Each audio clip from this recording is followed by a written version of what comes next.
Agora, na Novo Tempo, Código Aberto. Mais uma vez, meus queridos amigos, estamos aqui começando mais um Código Aberto, toda sexta-feira. E hoje com a turma já completa. Hoje o pessoal levantou mais cedo. Olha só esse povo aqui, hein? A gente teve que acordar o Diógenes aqui na rádio. Gente, olha, quase que foi mesmo, porque eu fui pra Castanhal, cheguei tarde. Pensa em alguém pra levantar às 4 da matina, meu. A cama quase me amarrou, viu? Mas eu falei, Senhor, meu pai, eu tenho o código aberto. O senhor é maior. Imagina eu chamar a turma e eu não chego, né? Não, tem que estar lá. Gente, então vamos lá, vamos começar o nosso código aberto de hoje. Tô querendo aproveitar bastante o tema. Olha, a lição foi tão legal, vocês podem ver aqui na minha lição. Acho que não vai dar pra ver, não. Tá mais ou menos, eu tô tentando mostrar. Opa, calma aí. Vira ele, assim, o microfone um pouquinho mais pra trás, porque realmente acontece isso. Aí agora vai ficar. Olha só, detalhe aqui. Eu coloquei tudo em vermelho, tá vendo aqui, ó? Muito bem. Botei tudo em vermelho pra chamar atenção, né? Pra chamar atenção, ó. Aluno nota 10, hein? Rapaz. Parabéns. 10 nada, é 1.0. Gente, mas bem-vindos, é um prazer. A gente tem muitos amigos acompanhando aí também, né? Pelas redes sociais, YouTube, Facebook. E a gente sempre pede pra você compartilhar, né? Eu tento ali marcar a Maria Liduína, a dona Rose o quê? Roseane. Roseane Sueli. Por que esse nome Sueli? É porque é francês, né? Rosiane Toma. Sueli. Entendeu? Não, é a forma de brincar com o meu nome, porque meu pai errou mesmo, então eu faço isso de brincadeira, pra dizer que é francês. Entendi. Mas foi falha do papai. Engraçado mesmo. que esse negócio de nome é bem complicado, né? Porque, sério mesmo, o meu nome é Diógenes, aí aqui no A me chamam de Didi, a minha família paterna me chama de Dudu. As minhas irmãs me chamam de Du, a minha mãe de Diorne e alguns me chamam de outros nomes, né? Então... Importante que você sabe quem é, né? É importante. E a minha esposa me chama de Neném. Então vocês sabem como é. Fiquem quietos agora. Então vamos lá. Vamos orar? Vamos pedir aqui hoje pra Rose fazer oração, por favor. Sim. Senhor, nosso Deus, nosso coração está cheio de gratidão, ó Pai, pela Tua misericórdia, mais uma vez ter se renovado em nossa vida nessa manhã. Obrigada porque, ao despertarmos, reconhecemos que temos um Deus que nos provê tudo que necessitamos e principalmente o fôlego de vida. Amém. Nós te agradecemos, Senhor, porque nós temos o privilégio de ter em nossas mãos a Tua palavra e é ela que vamos recapitular nesse momento. Que seja o Senhor, o nosso professor, o nosso mestre, em nome de Jesus. Amém. Amém. Muito bem. Depois dessa oração, não precisa nem fazer mais a lição aqui, mas tá ótima, né? A lição dessa semana falou sobre... aí, claro, a gente tá falando sobre unidade, mas também unidade na adoração. Bastante importante, não é? A gente está unido com o propósito também da adoração. E a gente tem aqui o verso principal, mas antes de destacarmos o verso principal... eu queria lembrar que lá no Pentecostes, né, houve aquele grande movimento, né? O Espírito Santo foi enviado, porém nós temos ali a igreja antes do derramamento do Espírito Santo fazendo uma grande união, como a gente já falou, buscando a Deus na adoração, buscando a Deus em oração, e a igreja de Deus também nos últimos dias deve estar envolvida também nesse mesmo princípio, né? Como eles tinham um grande trabalho, uma grande missão, que era pregar o evangelho para o mundo da sua época, nós também hoje temos uma missão parecida. Muito maior, eu diria muito maior. De uma proporção muito maior, porque a gente está falando do fim de tudo, né? Uhum. Ali a gente estava falando da parte em que Jesus ele deu a vida por nós, em que é necessário realmente nós nos prepararmos para isso. Mas a gente sabe, tem consciência de fato de que Jesus ele está prestes a voltar. Então hoje muito mais forte é a nossa responsabilidade com a mensagem, né, do advento, de que Cristo ele vai voltar. E é justamente sobre isso que o verso fala em Apocalipse 14, versos 6 a 7, que esse anjo que proclama essa mensagem a todos os povos, a toda criatura, vem exaltando a um Deus nos chama para adoração verdadeira, unidade nessa adoração e de que ele realmente está voltando. Essa é uma mensagem que tem que estar muito firme na nossa mente, porque esse é o nosso propósito, né? Verdade. A gente está falando aqui do verso áureo, né? Apocalipse 14, verso 6 e verso 7, né? Que a gente acredita que a mensagem que o povo de Deus deve pregar nesses últimos dias, não é isso, ô Romário?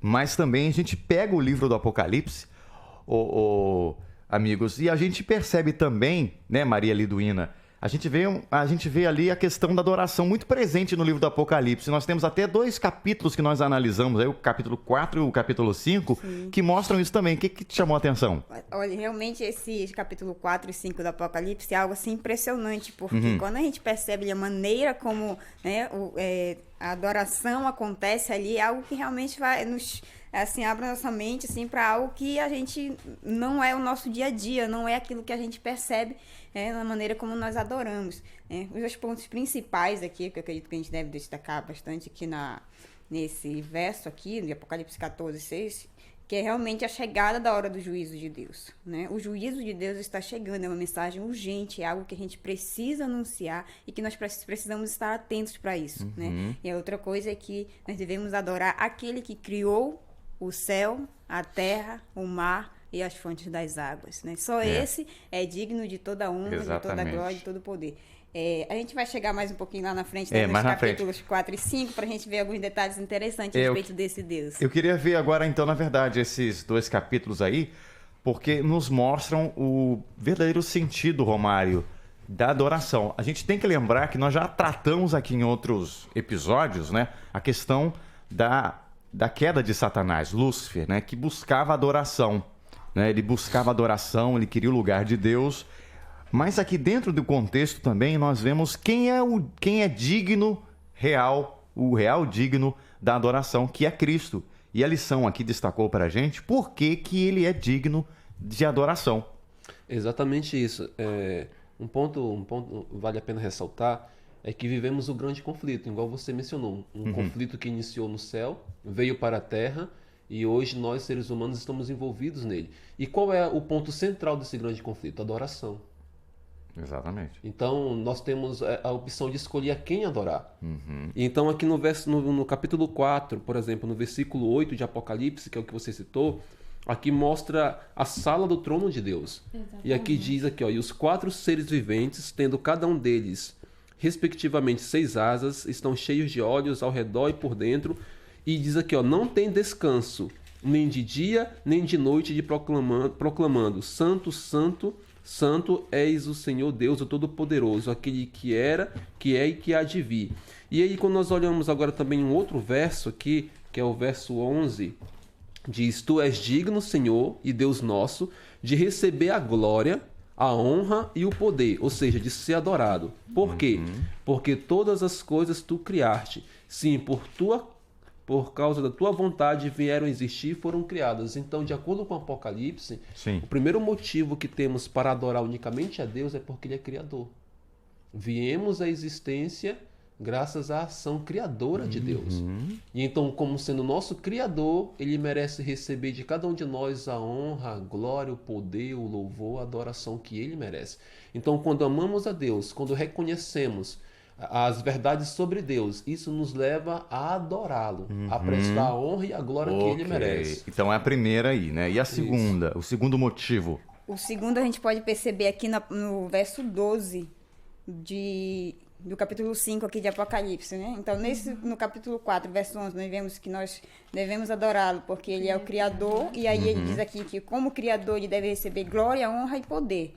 Agora, como nosso Salvador, que está aqui no verso 12, capítulo 5, verso 12, que ele diz assim, olha, proclamando em grande voz, digno é o Cordeiro que foi morto, de receber o poder, a riqueza, a sabedoria, força, honra, glória e louvor. Então, o segundo motivo pelo qual nós devemos adorar a Deus é porque Ele é o nosso Salvador, Ele é o nosso Redentor, Ele morreu em nosso lugar. Então, nós somos dele 2 vezes, né? Porque nos criou, nos resgatou. Exatamente. Agora, eu te confesso, quando eu leio esses versos assim, novamente, eu me emociono muito, porque eu me coloco no lugar de João tendo essa visão, a visão do trono de Deus, né? E aí, o capítulo seguinte fala sobre a visão do livro selado com os 7 selos e do Cordeiro. E quando ele ele se vê diante dessa situação, ele diz...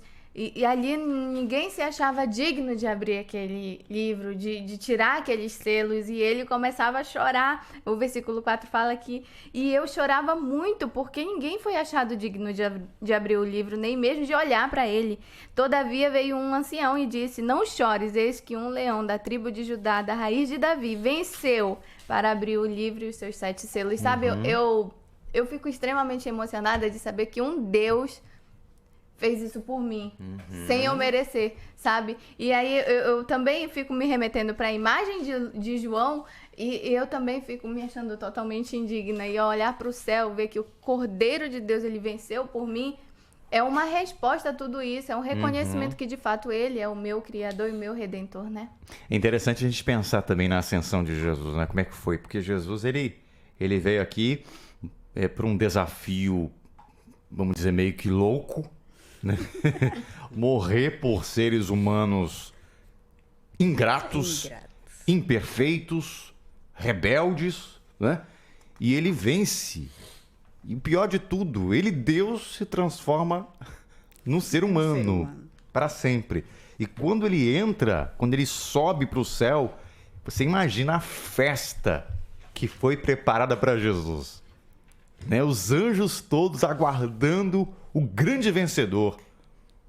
Por isso que a gente até tem lá no Salmo 24, né? Aquele lindo salmo, a vinda do Rei da Glória, né? Sim. E eu acho lindo que os anjos, né, dizem assim: levantai, ó portas, as vossas cabeças, levantai-vos, ó portais eternos, para que entre o Rei da Glória. Quem é o Rei da Glória? O Senhor forte e poderoso, o Senhor poderoso nas batalhas. Aí os anjos falavam: levantai, ó portas, as vossas cabeças. Os outros diziam: levantai, ó portais eternos, para que entre o Rei da Glória. Aí os outros perguntam: quem é o Rei da Glória? Aí os outros respondem: o Senhor dos Exércitos, ele é o Rei da Glória. Que festa, né, gente? Amém. Mas vamos lá, vamos continuar aqui. Agora, segunda-feira, nós temos o contraste. Enquanto Deus é digno de toda adoração, e Jesus o é, porque ele é Deus e morreu por nós, nós temos aqui uma falsa adoração que a gente também encontra. Qual foi a falsa adoração? Como ela se apresenta hoje? A gente percebe aqui, tem 2 relatos interessantes aqui, né? Tem o de Mateus, do capítulo 4, que fala ali sobre a tentação de Jesus, né? No momento em que Satanás, ele pede, né, para que Jesus o adore, né? É interessante a gente perceber que desde o início, realmente desde lá do céu, Satanás, ele requer o lugar de Deus. Ele quer para ele a adoração que é devida somente a Deus, né? Lá no céu ele tentou isso, né? E veio aqui para a terra, né? Aqui ele levou os nossos primeiros pais, levou Adão e Eva a desobedecerem. Com essa desobediência, ele tomou para si, né, de maneira ali, com as estratagemas que ele utilizou, com a mentira e tudo, ele tomou para si o poder que era de Adão e Eva de governar esse mundo. Só que ele tomou para ele a posição de governante, mas não de dono desse mundo, né? Que Deus, assim, colocou Adão e Eva para governarem aqui, mas não para tomarem o lugar de Deus, né? Então eles governavam, mas quem era o dono ainda era Deus. E ainda é hoje, né? Satanás tomou para si o poder de governar, mas quem é o dono ainda é Deus, né? E quando ele leva ali Jesus para ali no deserto, quando ele diz para Jesus que prestar adoração, adorar ele estava querendo mais uma vez tomar o lugar de Deus. Sim. Né? E estava pedindo para que o Criador do universo, aquele que veio para morrer em nosso lugar, o adorasse, né? Algo assim, a gente analisando hoje assim, realmente é algo assim, né? Sem noção, sem cabimento. E interessante, é claro que o tempo aqui não permite a gente falar tudo, né? Mas o que a gente percebe desde o início da tentação, a primeira tentação, é uma certa inveja. Sim. Porque ele diz: se tu és o Filho de Deus, veja a afronta desse: se tu és. Colocando Filho em de Deus. dúvida, né? Me prova. Você tá com fome, não tá? Tô vendo que você tá magro aí. Me prova. Faça com que essas pedras se transformem em pães. Aí depois no segundo: tu é filho de Deus mesmo? Ó, tem um verso da Bíblia que diz que Deus vai proteger os seus. Se lança aí. Se você for, os anjos vão te proteger. Aí na última ele mostra quem realmente ele é e o que ele quer. Tudo isso te darei Se prostrar. Quer dizer, dá o quê? Nem era dele. Exatamente. Tudo isso eu te darei se você prostrado me adorar. Só que é o seguinte, ele mostrou só as coisas bonitas, mas ele escondeu a miséria do lado lá, que estava escondida. Escondeu tudo, ele só mostrou as coisas boas. E Jesus disse, olha, sai daqui, arreda-te, Satanás, vai-te embora, porque está escrito só o Senhor adorarás e só a ele darás culto. Então ele venceu. Agora, também em contraste com esse relato aí, que foi a primeira tentação, grande tentação de Jesus, nós encontramos 3 personagens lá do Antigo Testamento que foram fiéis. E eu acho que você que está me acompanhando aí, que tem estudado a Bíblia, você está vendo que tem uma grande comparação com os nossos dias hoje, né? Porque eles são tentados a adorar uma estátua, uma falsa adoração. E o que eles fazem? É interessante aqui nesses versos porque assim, a Bíblia toda, de Gênesis e Apocalipse, vai mostrar que só Deus é que merece ser adorado. Você vê, por exemplo, em Apocalipse 22, quando João recebe lá na ilha de Patmos a visita de um anjo, capítulo 22, verso 8 e 9, João fica tão impressionado com a presença do anjo que João diz que se coloca de joelhos para adorá-lo. E o anjo diz, olha, não faças isso. Sim. Eu sou um servo teu, dos teus amigos profetas. Quer adorar alguém? Adora a Deus. Então a adoração na Bíblia deve ser prestada unicamente a Deus. Exato. Só que nós compreendemos ao longo da história dessa terra que Satanás tem buscado estabelecer um falso sistema de adoração que leve as pessoas para longe do Deus verdadeiro e mesmo que sutilmente ele dirige a adoração para si mesmo. Então, em Babilônia, ali usando o Império Babilônico, Nabucodonosor, Satanás ele fez isso. Nós temos ali a história quando é erguida aquela estátua e ali representantes de todas as nações da época foram convidados para vir prestar uma adoração àquela estátua. E aqueles 3 jovens hebreus, mesmo tendo risco de morte, eles não se prostraram, porque entendiam pela Escritura que só Deus deveria ser adorado. Aí quando nós vamos agora para Apocalipse capítulo 13, nós encontramos a mesma cena, só que para os nossos dias hoje. Sim, você vê ali em Apocalipse 13, é claro que não dá tempo de ler todos os versos, nem de fazer um estudo profundo, mas nós encontramos ali 2 poderes, 2 bestas, uma surge da terra, outra surge do mar, e ali nós entendemos, mediante ali aos símbolos proféticos que representam 2 poderes, um civil e um religioso, uma união, que vão estabelecer uma imagem, certo? Para esse poder religioso, e a humanidade é chamada a adorar, a reverenciar essa imagem, certo? E ali então a Bíblia vai nos mostrar a história desses 3 jovens hebreus como um exemplo para seguirmos. Assim como eles foram firmes em Babilônia e não adoraram aquela imagem que foi estabelecida por vontade humana, da mesma forma no tempo do fim, que é o tempo que nós vivemos, quando essa imagem que ainda não foi estabelecida, quando ela foi estabelecida, Deus então nos chama para sermos firmes e entendermos e pregarmos, anunciarmos que só um merece ser adorado. Então, deixa eu ver se eu entendi. Você está querendo dizer que nesses últimos dias, a questão da oração será o tema principal, central do povo de Deus. Desde o início, sempre teve essa briga, né? Sim. Quem vai ser adorado, Satanás ou Deus? E não há meio termo. Ou eu adoro um, ou eu adoro ao outro. Porque ninguém pode servir a 2 senhores. Não, o meu pé esquerdo adora Satanás e o direito a Deus. Não vai ter esse negócio. Não tem não. Então, nos últimos dias, alguém vai ter que tomar, todo mundo vai ter que tomar essa decisão. Exatamente. E a gente aprende, então, eu pelo menos aprendi nessa lição, que o povo de Deus dos últimos dias também vai passar por dificuldades e vai enfrentar também, muitas vezes, a ameaça de morte. Exatamente. E assim como os amigos de Daniel, os hebreus, estavam em Babilônia, nós também estamos numa Babilônia espiritual.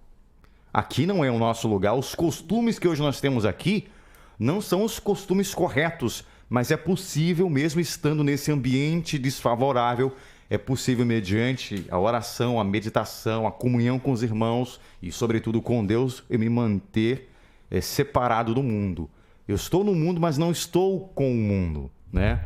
Não sou o mundo. Verdade. Estou no mundo, mas não sou o mundo. Não sou o mundo, né? Sabe o que acontece, Diógenes? É que acontece que a gente ainda não está vivendo esse ápice da história. Porque, assim, na verdade, a gente não tá ainda passando por essa tribulação toda. Verdade. Concordo com a você, gente viu? ainda não tem essa dimensão em prática, porque assim, tá tudo muito cômodo ainda.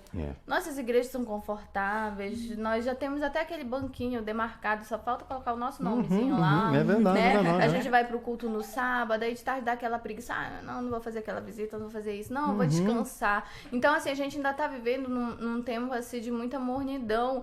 Também não posso generalizar, porque existem pessoas, sim, que já estão em um outro nível, né? Mas, assim, o que acontece é que essa mensagem angélica que nós devemos anunciar, ela é prática. Ela é prática. Esse anjo voando pelo meio do céu, tendo o evangelho eterno, anunciando a toda a língua, tribo, nação, que é chegada a hora do nosso juízo, por isso nós devemos adorar, né? Nos incentiva realmente a adorar o Deus verdadeiro da maneira correta, não é verdade? E anunciando de que Ele é o nosso juiz. É chegada a hora do nosso juízo. Isso não é motivo de entristecer, não. É motivo de estarmos felizes. Isso. E esse anjo, essa proclamação é minha. É minha responsabilidade que eu estou fazendo com esse evangelho eterno que eu ainda tenho em minhas mãos, né? Exatamente. Eu estou anunciando, eu estou indo a toda a tribo. Não precisa ir tão longe se você não tem condições para isso, não tem possibilidade. Mas será que teu vizinho sabe? Será que o teu amigo na faculdade sabe? Será que as pessoas que te rodeiam, que Deus te permite ter contato diário, estão vendo em você esse evangelho eterno? Então, trazendo para mim, eu, Rose, preciso trabalhar melhor a minha mensagem. Exatamente. Eu tenho ela em mãos, então é meu dever levar. Eu vejo muito aqui, estou tentando trazer a história dos 13 amigos, né, 13 hebreus. Eles tiveram essa oportunidade de testemunhar, porque eles enfrentaram Nabucodonosor, que ficou tão irado que mandou aumentar em 7 vezes o calor lá. Nem os homens grandalhões. Imagina se aqueles fortes lá já morreram. Imagina eu, com esse bracinho fino aqui. Tiposo, né? Meu amigo, põe pouco nisso, né? Acho que nem em tecido deve ser outra coisa aqui. Mas voltando aqui à seriedade, eu fico vendo, né? Eles tinham determinação e eles com certeza eram unidos, porque a lição destacou também essa unidade na oração, né? A gente está tentando resumir aqui. Eles eram unidos, os 3 amigos eram unidos. Eles estudavam juntos a palavra de Deus, assim como os bereanos também examinavam as escrituras. O povo de Deus hoje deve estar unido estudando a Bíblia. Não é só ali sentado, cantando hinos. Isso não é adoração. Eu aprendi nessa lição, não sei se vocês concordam comigo, que adoração é simplesmente estar dentro de uma igreja cantando hinos ou ouvindo um sermão esquentando o banco. Não é mesmo. Adoração envolve prática. Aceitar, adorar, não é só se ajoelhar, mas é obedecer. A lição destacou isso pra gente. Adorar é obedecer, é guardar os mandamentos. E a gente vê tudo isso na vida desses 3. Exatamente. Uma coisa que me chama a atenção é que, por exemplo, os 3 hebreus ali na Babilônia, eles não decidiram, não foi quando o Nabucodonosor disse, vocês vão ter que adorar, que eles decidiram, não vamos adorar. E nem condicionaram, né? É uma vida, né? Se Deus quiser nos salvar, Ele pode. Ele pode, Ele nos salva. Ele pode. E se não nos livrar, fica tu sabendo que nós não vamos adorar nada, não. A gente vai aprendendo a ser fiel a si mesmo, né? Mas isso é resultado de uma vida inteira de adoração, de relacionamento, né? E isso nos chama para os dias que nós estamos vivendo, porque a mensagem aqui de Apocalipse 14 diz que o juízo chegou. Mas eu não vou esperar o juízo se derramar aqui na minha vida para eu buscar. Para eu enfrentar esse juízo, eu tenho que me preparar hoje. Hoje é o dia da minha preparação, hoje é o dia de eu buscar a Deus, de eu estar em comunhão com Ele, porque senão, quando chegar o momento de prova, o momento que eu tiver que decidir se eu vou estar do lado de Deus ou não, eu não vou ter forças para isso, eu posso vacilar. Então, eu não posso, o que está em jogo aqui é a minha salvação, né? É a vida eterna. O Apocalipse, ali no capítulo 13 e 14, ele diz que aqueles que adorarem o Deus verdadeiro, esses serão salvos, mas aqueles que adorarem a besta, a sua imagem, esses serão destruídos, né? Então a questão aqui é de vida eterna que está em jogo, a nossa salvação que está em jogo. Gente, nosso tempo aqui esgotou, mas eu acho que eu consegui, né, levar tudo principal. Acho que só ficou faltando aqui a questão do partir do pão, mas já falamos isso aí várias vezes, né? várias Que eles eram vezes. unidos também no partir do pão. Eles comiam o pão Unânimes, né? comunitário, né? Uma refeição comunitária, com todo mundo junto. E todas as vezes que eles partiam pão, eles também rememoravam o sacrifício de Jesus, né? Era uma bênção especial que eles tinham. Então é assim, a igreja do amor, a igreja unida. Não é aquela igreja acolhedora, não é aquela igreja que fica apontando o erro pro outro, não. É a igreja que busca ajudar o irmão que tá fraco. Ó, vamos orar mais aqui, você tá fraquinho, eu vou te ajudar, você vai vencer, né? Você tá passando fome? Vamos comer junto aqui, né? Vamos adorar o Senhor. Você tá com dúvida aqui? Eu vi que você tem dúvida sobre esse assunto. Vamos estudar a Bíblia aqui, vem cá, vamos estudar, vamos. É isso. É unidade com propósito, né? Na prática. Muito bem, vamos terminar? 30 segundos para cada um, porque o tempo já estourou. Vamos lá. Eu vou aproveitar para dar um recadinho aqui que uma amiga pediu. Ela falou assim: olha, é a Simone lá da Igreja do Pá 1. Ela disse assim: ó, dá um recado lá. Diz para o pessoal lá que todos os dias eu oro pela equipe da Rádio Novo Tempo e pela TV Novo Tempo também. Então, um abraço para Simone aí, que Deus, Papai do Céu, realmente abençoe. Grande Simone. Quem mais aí? Agora você, Rose. Deixa ele, tá? Amigos, eu finalizo só mencionando que a adoração verdadeira é uma atitude sincera em resposta ao caráter de Deus, ao que Ele fez, o que Ele faz por cada um de nós. Então, a Bíblia toda mostra que Deus é o único digno de ser adorado, pelo motivo de Ele ter nos criado, e quando o pecado entrou na vida humana, Deus ele sacrificou seu próprio Filho para pagar o preço do pecado. Então, temos motivos maiores para adorar? Não, são esses motivos. Então, que possamos a cada dia prestar esse culto em adoração a Deus, não somente na teoria, como o Diógenes mencionou, mas também na prática, levando uma vida de obediência a Deus. Tá certo. E agora? Rô. Olha, o verso para memorizar é: vi outro anjo. E eu, parafraseando, eu diria: vi um outro anjo chamado Rose, tá? Eu vou trazer essa mensagem para mim. Voando pelo meio do céu, tendo um evangelho eterno que é a palavra de Deus e essa mensagem, se assentando sobre a terra e a cada nação, né, espalhando essa mensagem, né, a cada tribo, a cada língua e povo, e chamando o povo para a verdadeira adoração. Mas eu não posso chamar esse povo para a verdadeira adoração se eu não estou praticando isso, se eu não sei qual é o verdadeiro sentido da adoração. Então, que o meu apelo é que você traga essa mensagem para si, que você abrace essa causa de fato e que você, meu querido ouvinte, e a mim, eu não estou falando de outra pessoa, estou falando de mim, que eu possa viver isso de fato em prática, né?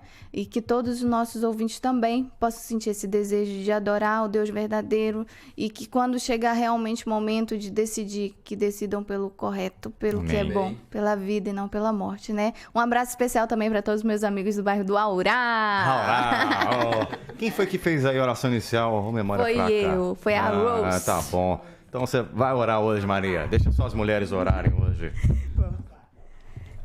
Santo e eterno Pai, Senhor, nós compreendemos através do estudo da Tua Palavra que a adoração é um solene reconhecimento de que Tu és o nosso Criador. Amém. E que mesmo quando nós caímos em pecado, o Senhor enviou o Seu Filho e nos salvou. E que o Senhor vai nos resgatar deste mundo para vivermos eternamente contigo. Amém. Portanto, ó Deus, nós queremos Te agradecer por tudo que o Senhor fez e ainda fará por cada um de nós. Te peço também uma bênção toda especial sobre cada um dos nossos amigos que nos ouvem, que nos acompanham durante esta manhã. Que o Senhor possa estar abençoando sua vida, seus familiares e continue abençoando esta rádio, esse meio pelo qual nós pregamos o Teu Evangelho. Que nós realmente, ó Deus, nós possamos a cada dia entregar nossas vidas em Tuas mãos, que Tu seja o nosso Deus, o nosso Criador, o nosso Salvador. Nós Te oramos e agradecemos por Jesus. Amém, Senhor. Amém. Tá certo, gente. Por hoje é só, missão cumprida, né? Peraí, calma aí. Alguém já sabe qual é a lição da semana que vem? Vocês nem olharam, né? Vocês nem olharam. Peraí, tem a ver com a Aí, ó, tô ainda procurando aí, ó. Organização e unidade da igreja. A igreja é organizada, né? Tem que ser organizada. Semana que vem, então, a gente se encontra. Vocês vão pra aí? Como é que é? Quem vai viajar aí? Acho que a Rose vai viajar, né? Não. Vai pro Estados Zumbidos. Eu queria ir, né? Pra Miami, mas não vai ter voo. Vai ter voo, né? Você deixou pra comprar em cima da hora, né?